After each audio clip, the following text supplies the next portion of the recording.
guys, what the heck is coloring? Part 2.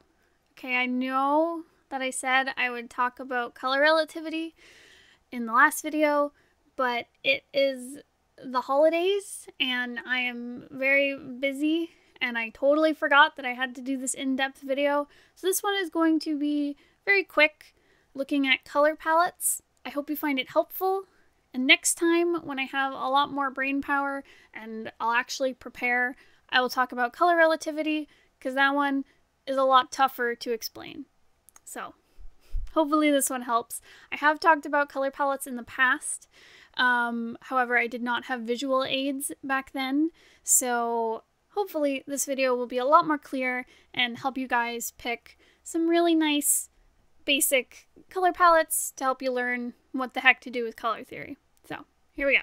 Let's make a palette. Let's make a cute little palette. Okay, before we do that, now that you know all your stuff about your terms and your color wheel, I can now go into different types of color schemes to choose from, and hopefully this will all make sense. So the first type of color scheme, you have probably done this in black and white if you've ever done a value study, you know, learning how to make gradients, how to shade. Most art classes will do it.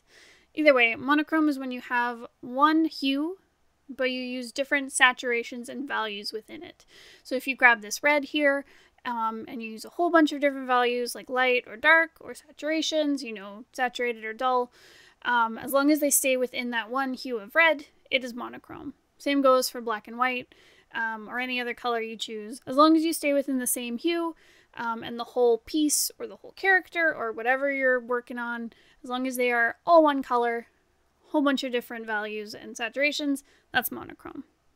Does that make sense? The next one is analogous.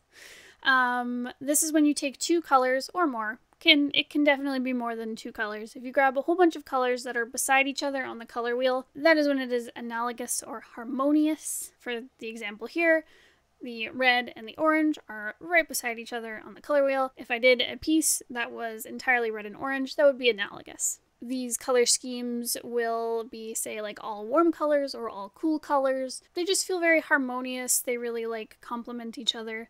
I shouldn't say complement, that's gonna mess things up. But they're very harmonious, they're very pleasing, very close to monochrome, but you get a little bit more variety in your color. And the third type of color scheme is complementary. So anything complementary would be two colors or more that are opposite on the color wheel.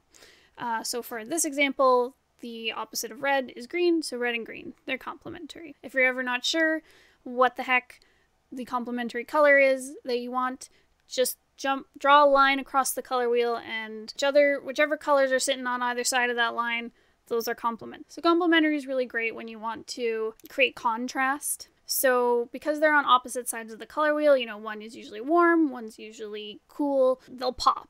They will stand out from each other very distinctly. You do want to be a little bit careful. I know when you're mixing paints, maybe not digitally, but traditionally, if you mix two complementary colors, they will create like a gray. They kind of cancel each other out that way.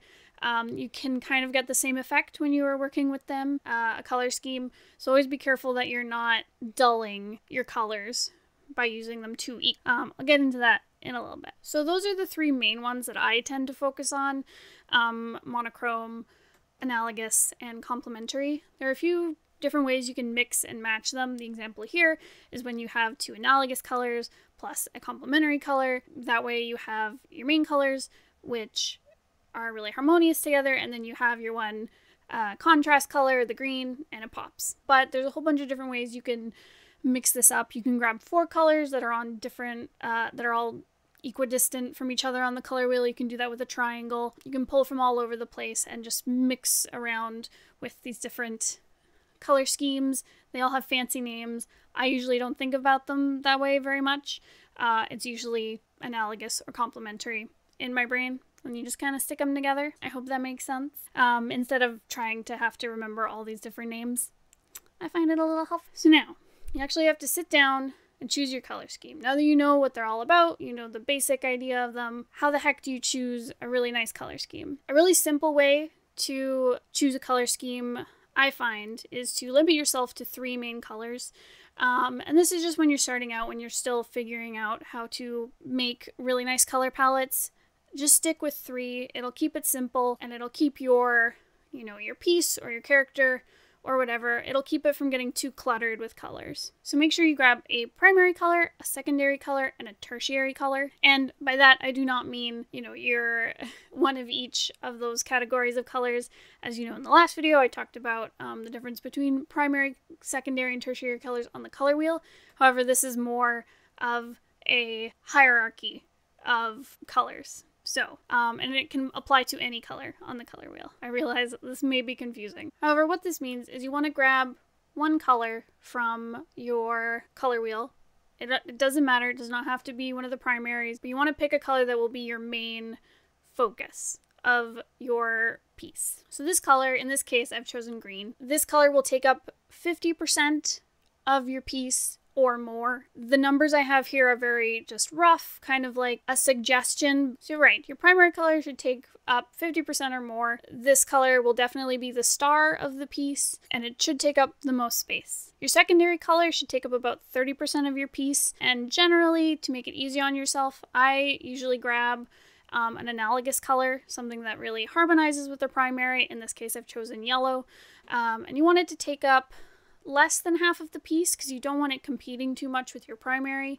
So like 30% or 25% or a little bit more, as long as it's under 50, around that much. These are all guesstimates, like I said. But yeah, you don't want it to compete with the primary. You want it to fit well with the primary color. Now the color that you want to be complementary will be your tertiary color, which should take 20% or less of your piece. And I recommend grabbing a complementary color. Like I said, in this case, I've chosen pink, which is complementary to this particular shade of green. And the reason you probably want to grab a complementary color is because you really want it to pop. You'll probably put your tertiary color on like your focal point or places you want your viewer to focus on. And you don't want too much of it, hence the 20% or less, because again, you don't want it to steal the focus from your big primary color. So that is a way of making some pretty nice color schemes that fit well together.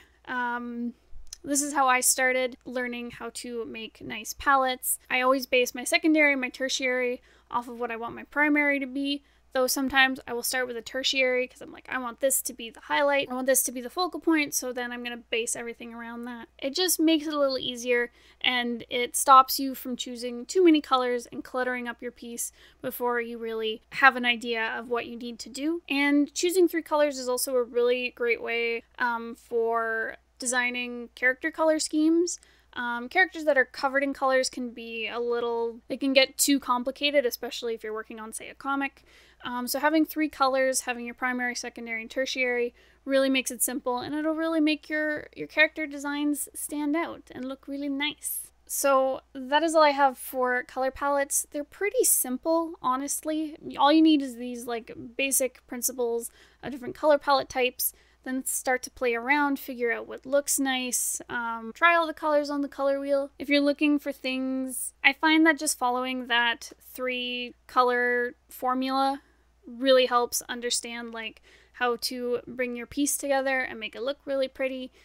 So just start with that and then experiment out from there. I hope this has been helpful.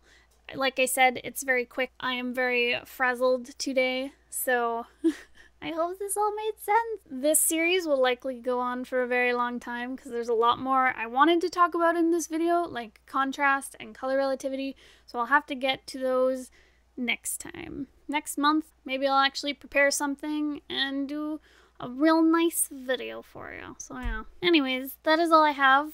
Thank you so much for watching. I hope it wasn't too much of a train wreck. I can't believe it's almost Christmas. How did we get here? But that's all I have for today. Thank you so much for watching. If you ever want to talk to me on Bones, we have a Discord server. You can always talk to us there. You can ask us questions there. There's lots of really great people in it who are very sweet and supportive and wholesome, who want to talk about webcomics and art. So go check it out, man, friends, folks, and yeah, go check it out. There's a link in the description. Okay, I'm gonna go all awkward like a Bones video. Bye.